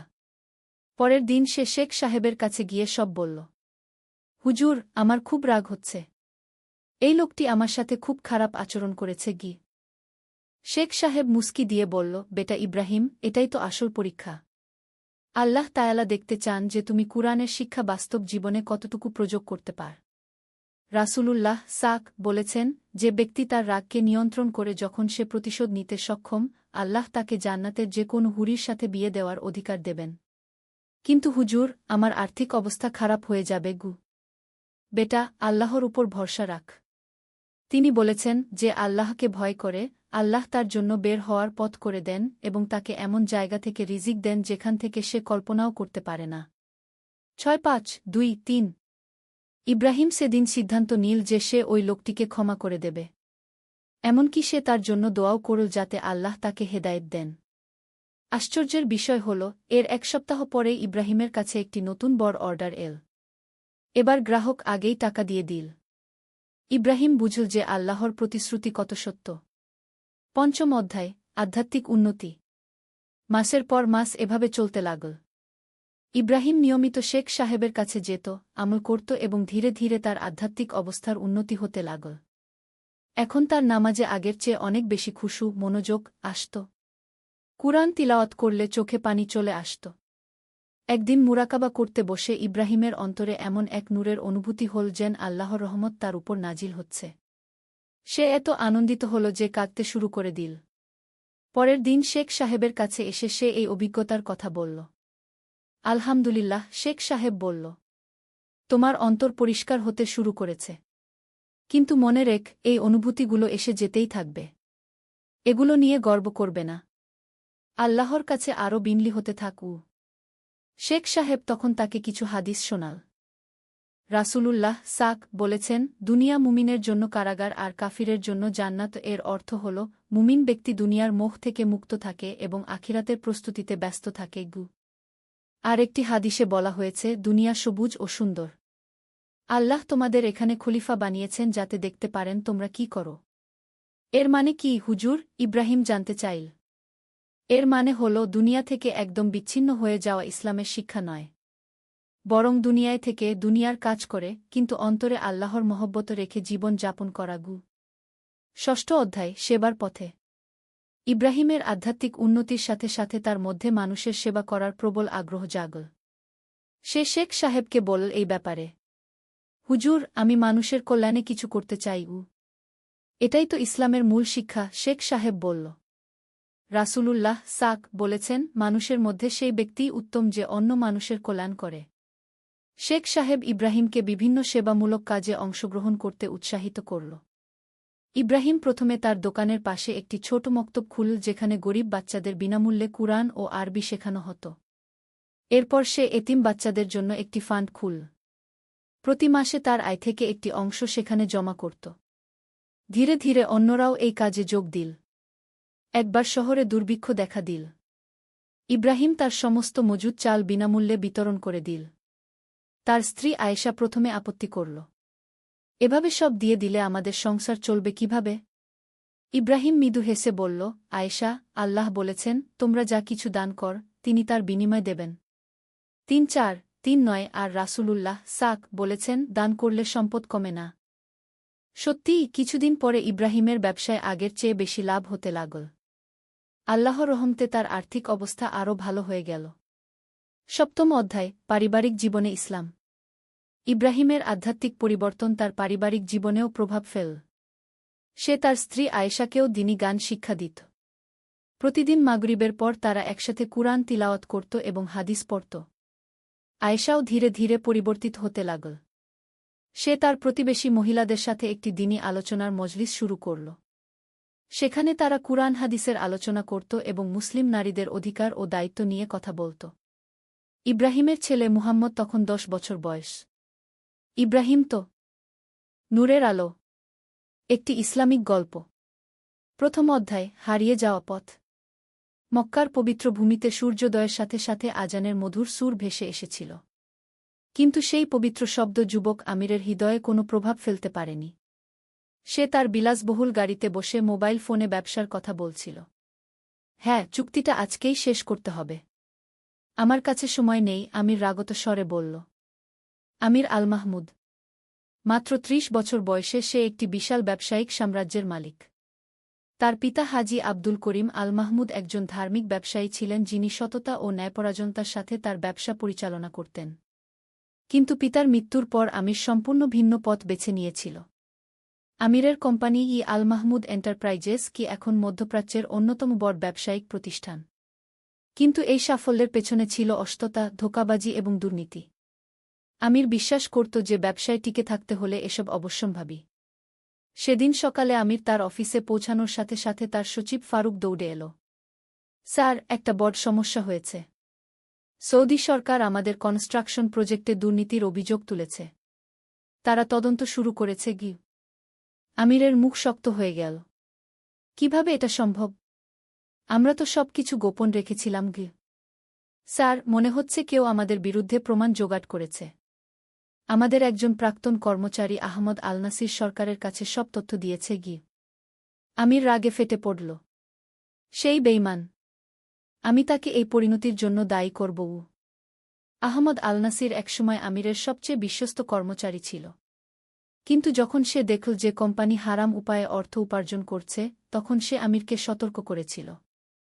আমির তার কথায় কান দেয়নি, বরং তাকে চাকরি থেকে বরখাস্ত করেছিল। দিনের পর দিন, সপ্তাহের পর সপ্তাহ কেটে গেল। আমিরের ব্যবসা ধীরে ধীরে ধ্বংস হতে শুরু করল। সরকারি তদন্তের কারণে তার সব বড় প্রজেক্ট বন্ধ হয়ে গেল। ব্যাংক তার ঋণ ফেরত চাইতে শুরু করল। একের পর এক তার বিশ্বস্ত কর্মচারীরা চাকরি ছেড়ে চলে গেল। আমিরের বিলাসবহুল জীবনযাত্রা হঠাৎ করেই স্থবির হয়ে গেল। তার দামি গাড়ি, বড় বাড়ি, ব্র্যান্ডেড কাপড়-চোপড় সব কিছুই বিক্রি করে দিতে হল। দ্বিতীয় অধ্যায়, পতনের গভীরে। 6 মাস পরে আমির নিজেকে একটি ছোট্ট ফ্ল্যাটে বসে দেখতে পেল। তার হাতে বাকি ছিল মাত্র কয়েক হাজার রিয়াল। যে মানুষটি একসময় কোটি টাকার মালিক ছিল, সে এখন পরবর্তী মাসের ভাড়া দেওয়ার চিন্তায় দিন কাটাচ্ছিল। এই সময় আমিরের মা হাজেরা বেগম তার কাছে এলেন। তিনি একজন গভীর ধার্মিক মহিলা ছিলেন, যিনি সবসময় তার ছেলেকে সঠিক পথে চলার জন্য উপদেশ দিতেন। বেটা আমির, হাজেরা বেগম কান্নাভেজা স্বরে বললেন, আমি তোমাকে বহুবার বলেছিলাম, হারাম উপায়ে যে সম্পদ আসে তা কখনো টেকে না। আল্লাহ তাআলা বলেছেন, যারা মানুষের সম্পদ অন্যায়ভাবে গ্রাস করে, তারা নিজেদের পেটে আগুন ভর্তি করে। আমির রাগত স্বরে জবাব দিল, আম্মা, এখন উপদেশের সময় নয়। আমার এখন প্রয়োজন সমাধান। আপনার আল্লাহ যদি এতই দয়ালু হতেন, তাহলে আমার এই অবস্থা হতো না। হাজেরা বেগমের চোখ থেকে অশ্রু ঝরে পড়ল। বেটা, আল্লাহ দয়ালু, কিন্তু তিনি ন্যায়বিচারক। তোমার পিতা সৎ উপায়ে ব্যবসা করতেন। তিনি বলতেন, একটি হালাল টাকা হাজারটা হারাম টাকার চেয়ে উত্তম। তুমি যদি তওবা করে সঠিক পথে ফিরে আসো, আল্লাহ তোমাকে ক্ষমা করবেন। কিন্তু আমির তার মায়ের কথা শুনতে রাজি হল না। গর্ব এবং অহংকার তার হৃদয়কে শক্ত করে দিয়েছিল। পরের কয়েক সপ্তাহে আমিরের অবস্থা আরও খারাপ হয়ে গেল। সে কাজের খোঁজে একের পর এক অফিসে ঘুরল, কিন্তু তার কুখ্যাতির কারণে কেউ তাকে চাকরি দিতে চাইল না। এমনকি তার পুরানো বন্ধুরাও তাকে এড়িয়ে চলতে শুরু করল। একদিন রাতে একা ফ্ল্যাটে বসে আমির তার জীবনের দিকে তাকাল। চারদিকে নিস্তব্ধতা। মাথার উপর একটি পুরানো ফ্যান ঘুরছিল। দেয়ালে তার পিতার একটি পুরানো ছবি ঝুলছিল। বাবা, আমির নিজেই বলল, আপনি কি আমাকে দেখছেন? আপনার ছেলে আজ কোথায় এসে পৌঁছেছে? হঠাৎ করেই তার চোখের সামনে তার পিতার শেষ দিনগুলোর কথা ভেসে উঠল। হাজী আব্দুল করিম মৃত্যুশয্যায় শুয়ে তাকে বলেছিলেন, বেটা, আমি তোমার জন্য অনেক সম্পদ রেখে যাচ্ছি, কিন্তু সবচেয়ে বড় সম্পদ হল ঈমান আর সততা। এগুলো হারিও না। যদি কখনো ভুল পথে চলে যাও, তাহলে আল্লাহর কাছে তওবা করো। তিনি গাফুরুর রহিম, ক্ষমাশীল ও দয়ালু। সেই রাতে আমির প্রথমবারের মতো কাঁদল। কিন্তু এখনও তার মনে তওবার কোনো চিন্তা আসেনি। তৃতীয় অধ্যায়, অপ্রত্যাশিত সাক্ষাৎ। 2 সপ্তাহ পরে আমির তার ভাড়া দিতে পারল না। বাড়িওয়ালা তাকে ফ্ল্যাট ছেড়ে দিতে বলল। সামান্য কিছু জিনিসপত্র নিয়ে আমির রাস্তায় বেরিয়ে পড়ল। মক্কার রাস্তায় ঘুরতে ঘুরতে সন্ধ্যা হয়ে গেল। মাগরিবের আজান শোনা গেল। আমির একটি মসজিদের সামনে এসে থামল। মসজিদটি খুব বড় নয়, কিন্তু পরিষ্কার পরিচ্ছন্ন এবং সুন্দর। ক্ষুধা এবং তৃষ্ণায় কাতর আমির মসজিদের পাশে একটি বেঞ্চে বসে পড়ল। তার পকেটে শুধু কয়েকটি ছোট কয়েন বাকি ছিল। মাগরিবের নামাজের পর একজন বয়স্ক মানুষ মসজিদ থেকে বেরিয়ে এলেন। তার দাড়িতে সাদা চুল, কিন্তু চেহারা শান্ত এবং জ্যোতির্ময়। তিনি আমিরের দিকে তাকিয়ে কাছে এলেন। বেটা, তুমি কেমন আছো? মনে হচ্ছে তুমি চিন্তিত।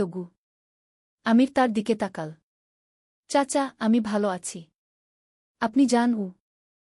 বয়স্ক লোকটি বসে পড়লেন। আমার নাম শেখ ইব্রাহিম। আমি এই মসজিদের ইমাম। তুমি যদি কিছু মনে না করো তাহলে আমার সাথে ইফতার করবে? আমার বাড়ি এখানেই কাছে গি। আমির প্রথমে দ্বিধা করল, কিন্তু ক্ষুধার কারণে রাজি হয়ে গেল। শেখ ইব্রাহিমের বাড়ি ছোট কিন্তু পরিষ্কার। তার স্ত্রী উম্মে সালমা খুব সাধারণ খাবার দিয়ে আমিরকে আপ্যায়ন করলেন। খাবার সাধারণ হলেও তাতে ছিল ভালোবাসা এবং আন্তরিকতা। খাওয়ার পর শেখ ইব্রাহিম আমিরের দিকে তাকিয়ে বললেন, বেটা, আমি তোমার চোখে দুঃখ দেখতে পাচ্ছি। তুমি যদি চাও তাহলে আমাকে তোমার সমস্যার কথা বলো। হয়তো আমি সাহায্য করতে পারি। আমির প্রথমে চুপ থাকল, কিন্তু এই বয়স্ক মানুষটির আন্তরিকতা তাকে মুগ্ধ করল। ধীরে ধীরে সে তার পুরো গল্প বলল, তার ব্যবসা, দুর্নীতি, পতন, সবকিছু। শেখ ইব্রাহিম মনোযোগ দিয়ে সব শুনলেন। তারপর বললেন, বেটা আমির, তুমি জানো না যে তোমার জীবনে এই সমস্যা আসলে একটি বরকত? আমির অবাক হয়ে তাকাল। বরকত? আমার সর্বনাশ হয়ে গেছে আর আপনি বলছেন বরকত? শেখ ইব্রাহিম হাসলেন। হ্যাঁ বেটা, আল্লাহ তাআলা যখন তার কোনো বান্দাকে ভালোবাসেন তখন তিনি তাকে পরীক্ষার মাধ্যমে সঠিক পথে ফিরিয়ে আনেন। তোমার এই কষ্ট হয়তো তোমাকে সত্যের কাছে নিয়ে যাবে। কিন্তু আমি তো সব হারিয়েছি, আমির বলল। তুমি শুধু দুনিয়াবি জিনিস হারিয়েছ, কিন্তু তোমার জান, তোমার সুস্বাস্থ্য, তোমার মা, এসব তো আছে। আর সবচেয়ে বড় কথা, আল্লাহর দরজা এখনও খোলা আছে। সেই রাতে আমির শেখ ইব্রাহিমের বাড়িতেই থেকে গেল। এটি ছিল অনেক দিনের মধ্যে তার প্রথম শান্তিপূর্ণ রাত। চতুর্থ অধ্যায়, তওবার পথ। পরের দিন ফজরের আজানের সাথে আমিরের ঘুম ভাঙল। সে দেখল শেখ ইব্রাহিম তার পাশেই নামাজের জায়গা তৈরি করে করছেন। বেটা, তুমি কি নামাজ পড়বে? শেখ ইব্রাহিম জিজ্ঞেস করলেন। আমির সামান্য দ্বিধা করে বলল, চাচা, আমি অনেক দিন নামাজ পড়িনি। মনে হয় আমি ভুলে গেছি। কোনো সমস্যা নেই, আমি তোমাকে সাহায্য করব। সেদিন সকালে আমির প্রায় 10 বছর পর নামাজ পড়ল। সিজদায় গিয়ে তার চোখ দিয়ে অশ্রু ঝরতে লাগল। কেন ঝরছে সে নিজেও জানত না। নামাজের পর শেখ ইব্রাহিম তার হাত ধরে বসিয়ে বললেন, বেটা, আমি তোমাকে একটি কাহিনী বলি। অনেকদিন আগে এক যুবক ছিল। সে ছিল খুবই বুদ্ধিমান এবং শিক্ষিত। কিন্তু গর্ব এবং অহংকার তাকে আল্লাহর রাস্তা থেকে দূরে সরিয়ে দিয়েছিল। সে মনে করত যে সে নিজের জ্ঞান এবং বুদ্ধি দিয়েই সবকিছু করতে পারবে। একদিন তার সাথে খুব কঠিন একটি দুর্ঘটনা ঘটল। সে তার সব সম্পদ, বন্ধুবান্ধব, এমনকি স্বাস্থ্য হারিয়ে ফেল। বিছানায় শুয়ে শুয়ে সে তার জীবনের দিকে তাকাল। এই কঠিন সময়ে একজন বুজুর্গ তার কাছে এসে বললেন, বেটা, তুমি আল্লাহর কাছে ফিরে যাও। তিনি তোমার অপেক্ষায় আছেন। প্রথমে যুবকটি রাজি হয়নি, কিন্তু ধীরে ধীরে যখন সে তওবা করল, কুরআন পড়তে শুরু করল, নামাজ কালাম করতে শুরু করল, তখন তার জীবন বদলে যেতে শুরু করল। আল্লাহ তাকে আগের চেয়েও ভালো কিছু দিলেন। শুধু সম্পদ নয়, বরং মানসিক শান্তি, আল্লাহর সাথে সম্পর্ক এবং পরকালের জন্য প্রস্তুতি। আমির মনোযোগ দিয়ে শুনছিল। চাচা, আমিও কি পারব? অবশ্যই পারবে। তবে তার জন্য তোমাকে সত্যিকারের তওবা করতে হবে। শুধু মুখে নয়, হৃদয় থেকে। আর তোমাকে অতীতের ভুলের জন্য ক্ষমা চাইতে হবে। সেই দিনেই আমি সিদ্ধান্ত নিল। সে প্রথমে আহমদ আল নাসিরের সাথে দেখা করতে চাইল। পঞ্চম অধ্যায়, ক্ষমা প্রার্থনা। আহমদ আল নাসিরকে খুঁজে পেতে আমিরের কয়েকদিন লেগেছিল। অবশেষে সে জানতে পারল যে আহমদ একটি ছোট্ট দাতব্য সংস্থায় কাজ করে। আমির যখন আহমদের অফিসে পৌঁছল তখন আহমদ অবাক হয়ে গেল। সে আমিরকে এই অবস্থায় দেখে আশ্চর্য হল। আমির ভাই, আপনি এখানে? আমির লজ্জায় মাথা নিচু করে বলল, আহমদ ভাই, আমি আপনার কাছে ক্ষমা চাইতে এসেছি। আহমদ তাকে বসতে বলল। ক্ষমা চাইছেন কেন? আমি আপনার সাথে অন্যায় করেছি। আপনি আমাকে সঠিক পরামর্শ দিয়েছিলেন, কিন্তু আমি শুনিনি। উল্টো আপনাকে চাকরি থেকে বরখাস্ত করেছি। আমি আপনার পরিবারের ক্ষতি করেছি। আহমদের চোখ ভিজে গেল। আমির ভাই, আল্লাহর কসম, আমি আপনার বিরুদ্ধে সাক্ষ্য দিয়েছি কোনো প্রতিশোধের জন্য নয়। আমি চেয়েছিলাম যে অন্য নিরপরাধ মানুষরা যেন ক্ষতিগ্রস্ত না হয়। আমি জানি, এবং সে জন্য আমি আপনার কাছে কৃতজ্ঞ। আপনি আমাকে সত্যের মুখোমুখি করেছেন। আহমদ আমিরের হাত ধরে বলল, আমির ভাই, আমি আপনাকে অনেক আগেই ক্ষমা করে দিয়েছি।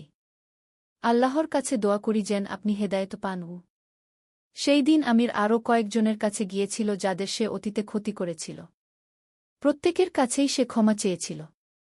সন্ধ্যায় আমির মসজিদে ফিরে এল। শেখ ইব্রাহিমকে সে সব বলল। আলহামদুলিল্লাহ, শেখ ইব্রাহিম বললেন, এটি তোমার প্রকৃত তবার শুরু। এখন তোমাকে আল্লাহর কাছে সত্যিকারের তবা করতে হবে গি। সেই রাতে ঈশার নামাজের পর আমির অনেকক্ষণ ধরে দোয়া করল। সে কাঁদল, আল্লাহর কাছে ক্ষমা চাইল এবং নতুন জীবনের জন্য হেদায়েত কামনা করল। ষষ্ঠ অধ্যায়, নতুন জীবনের শুরু। পরের কয়েক সপ্তাহে আমিরের জীবন ধীরে ধীরে বদলাতে শুরু করল। সে প্রতিদিন 5 ওয়াক্ত নামাজ পড়ত, কুরআন শরীফ তেলাওয়াত করত এবং শেখ ইব্রাহিমের কাছ থেকে ইসলামিক জ্ঞান অর্জন করত। শেখ ইব্রাহিম আমিরকে মসজিদের ছোট্ট একটি কাজ দিলেন। সে মসজিদ পরিষ্কার করত, জুতা গুছিয়ে রাখত এবং ছোটখাটো কাজকর্ম করত।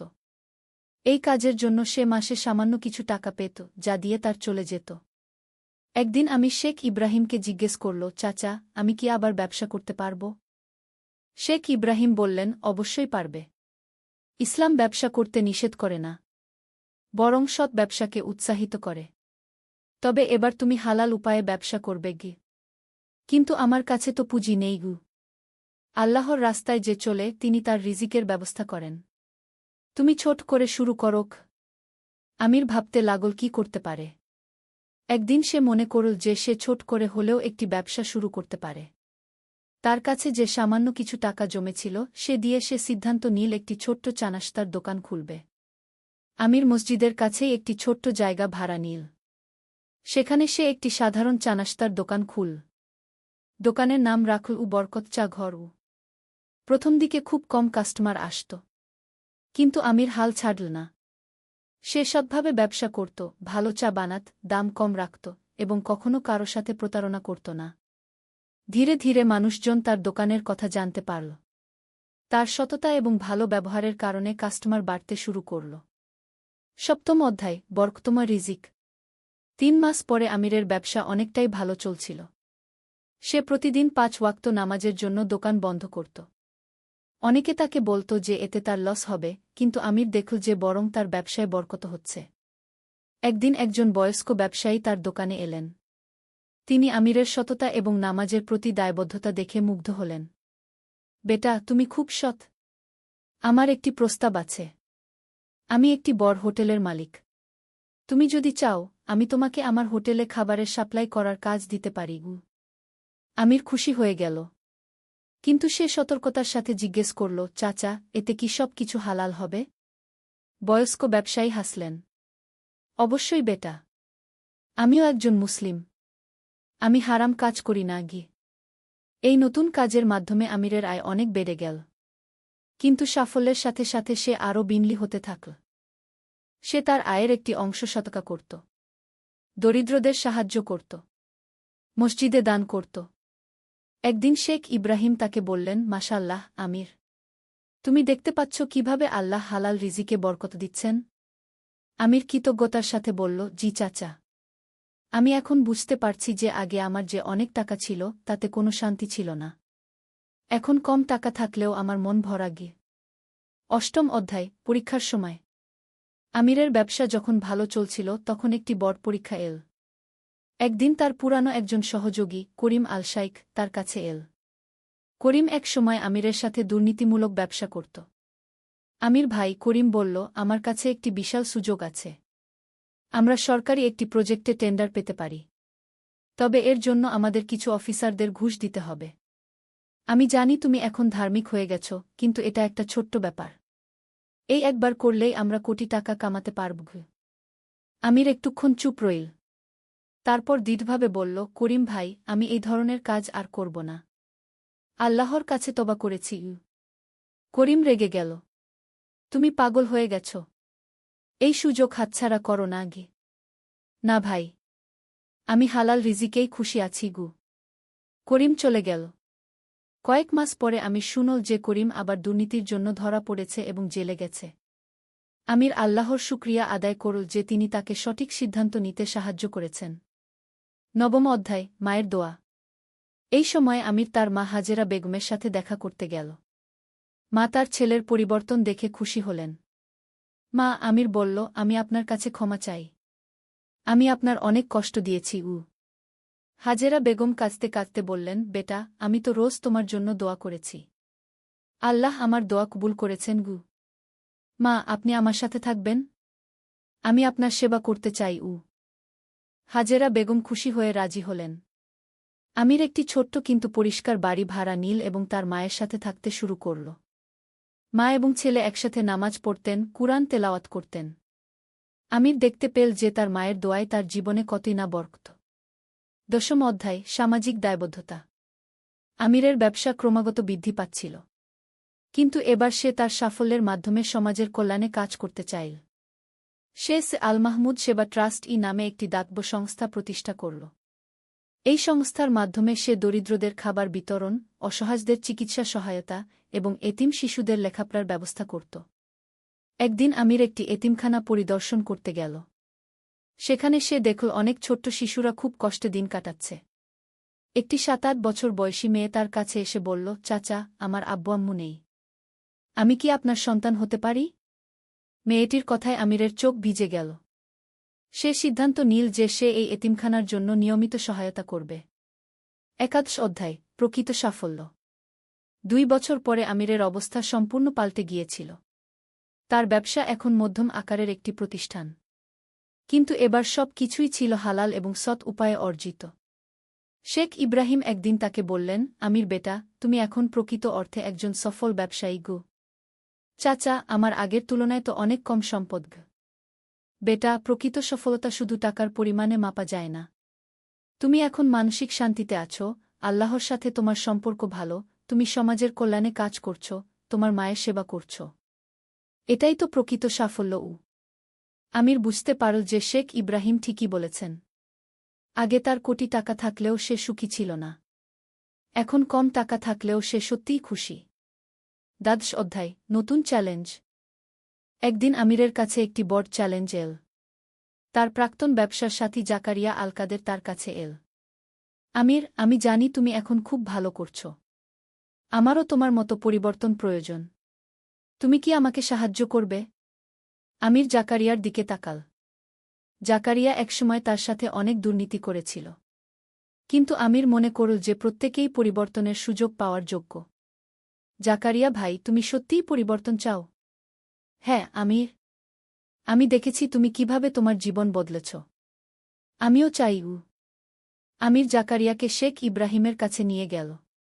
ধীরে ধীরে জাকারিয়াও তওবা করল এবং নতুন জীবন শুরু করল। এভাবে আমিরের মাধ্যমে আরও অনেকে হেদায়েত পেতে শুরু করল। 13 অধ্যায়, বিবাহ এবং নতুন জীবন। 3 বছর পরে শেখ ইব্রাহিম আমিরকে বিয়ের প্রস্তাব দিলেন। বেটা, তোমার এখন বিয়ে করা উচিত। আমার এক আত্মীয় আছেন, তার মেয়ে ফাতিমা খুবই ভালো এবং ধার্মিক। তুমি যদি চাও, আমি কথা বলতে পারি আমির ভেবে দেখে রাজি হয়ে গেল। ফাতিমা একজন শিক্ষিত এবং ধার্মিক মেয়ে ছিল। সে আমিরের অতীত জেনেও তাকে বিয়ে করতে রাজি হয়েছিল। আমিরের বিয়ে হল খুবই সাধারণভাবে, কিন্তু সেখানে ছিল আন্তরিকতা এবং বরকত। বিয়ের পর আমির এবং ফাতিমা একসাথে ইসলামিক নীতি অনুযায়ী জীবনযাপন করতে শুরু করল। ফাতিমা আমিরের ব্যবসায়ও সাহায্য করত এবং দাতব্য কাজে অংশগ্রহণ করত।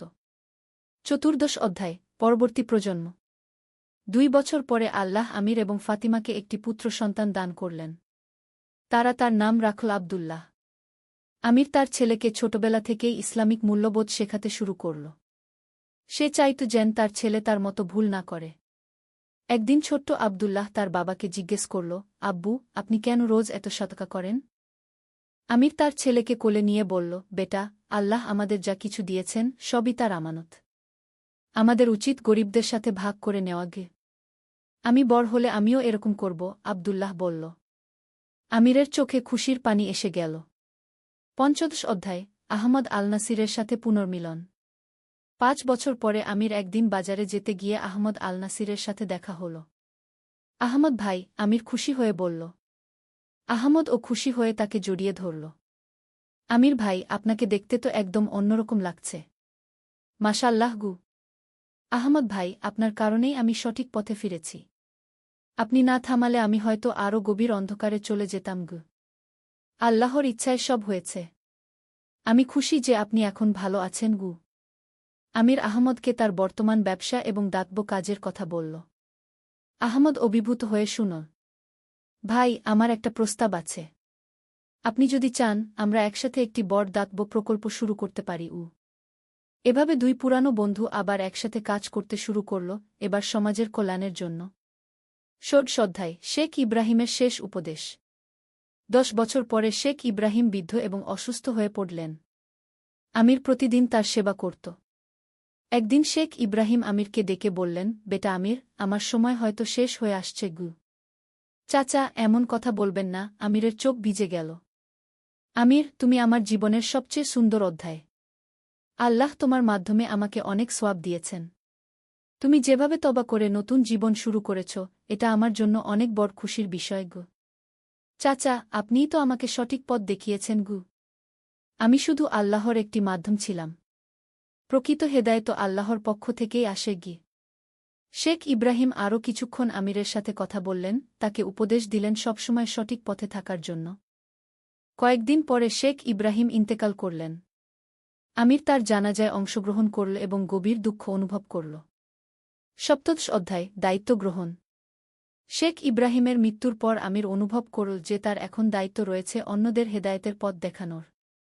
সে মসজিদে নিয়মিত ইসলামিক আলোচনা সভার আয়োজন করতে শুরু করল। সেখানে সে তার জীবনের গল্প বলত এবং মানুষদের সঠিক পথে চলার উপদেশ দিত।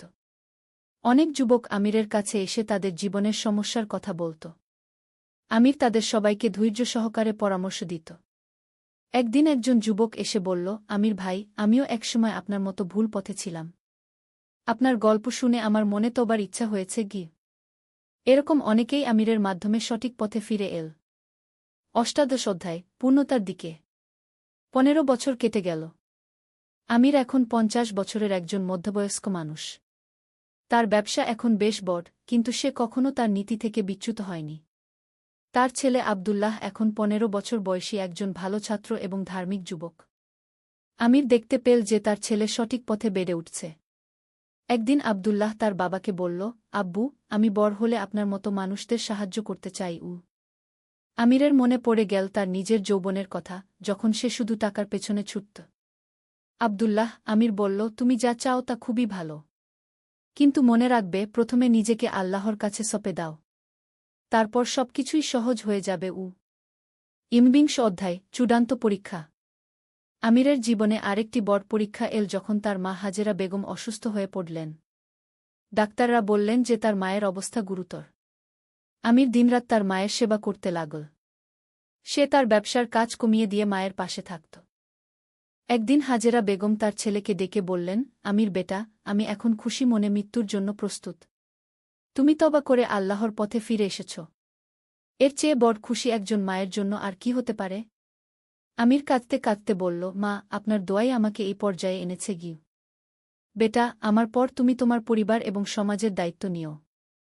আল্লাহর রাস্তায় কাজ করো। কিছুদিন পরে হাজেরা বেগম ইন্তেকাল করলেন। আমির গভীর শোকে মুহ্যমান হয়ে পড়ল, কিন্তু সে জানত যে তার মা জান্নাতে আছেন। 20 অধ্যায়, উত্তরাধিকার। 3 বছর পরে আমির সিদ্ধান্ত নিল যে সে তার ব্যবসার একটি বড় অংশ তার ছেলে আব্দুল্লাহকে শেখাবে। আব্দুল্লাহ তখন 18 বছর বয়সী একজন বিচক্ষণ যুবক। আব্দুল্লাহ, আমির বলল, আমি তোমাকে ব্যবসা শেখাব। কিন্তু সবার আগে তোমাকে ইসলামিক ব্যবসার নীতিগুলো ভালোভাবে বুঝতে হবে গি। আব্দুল্লাহ তার বাবার কাছে ইসলামিক ব্যবসার নীতিমালা শিখতে শুরু করল। সততা, ন্যায়পরায়ণতা, দরিদ্রদের সাহায্য, সবকিছুই। ধীরে ধীরে আব্দুল্লাহ ব্যবসায় অংশগ্রহণ করতে শুরু করল এবং প্রমাণ করল যে সে তার বাবার যোগ্য উত্তরাধিকারী। 21 অধ্যায়, জীবনের সন্ধ্যাকাল। আরও 10 বছর কেটে গেল। আমির এখন 60 বছর বয়সী একজন বুজুর্গ। তার চুল সাদা হয়ে গেছে, কিন্তু চেহারায় এক অদ্ভুত প্রশান।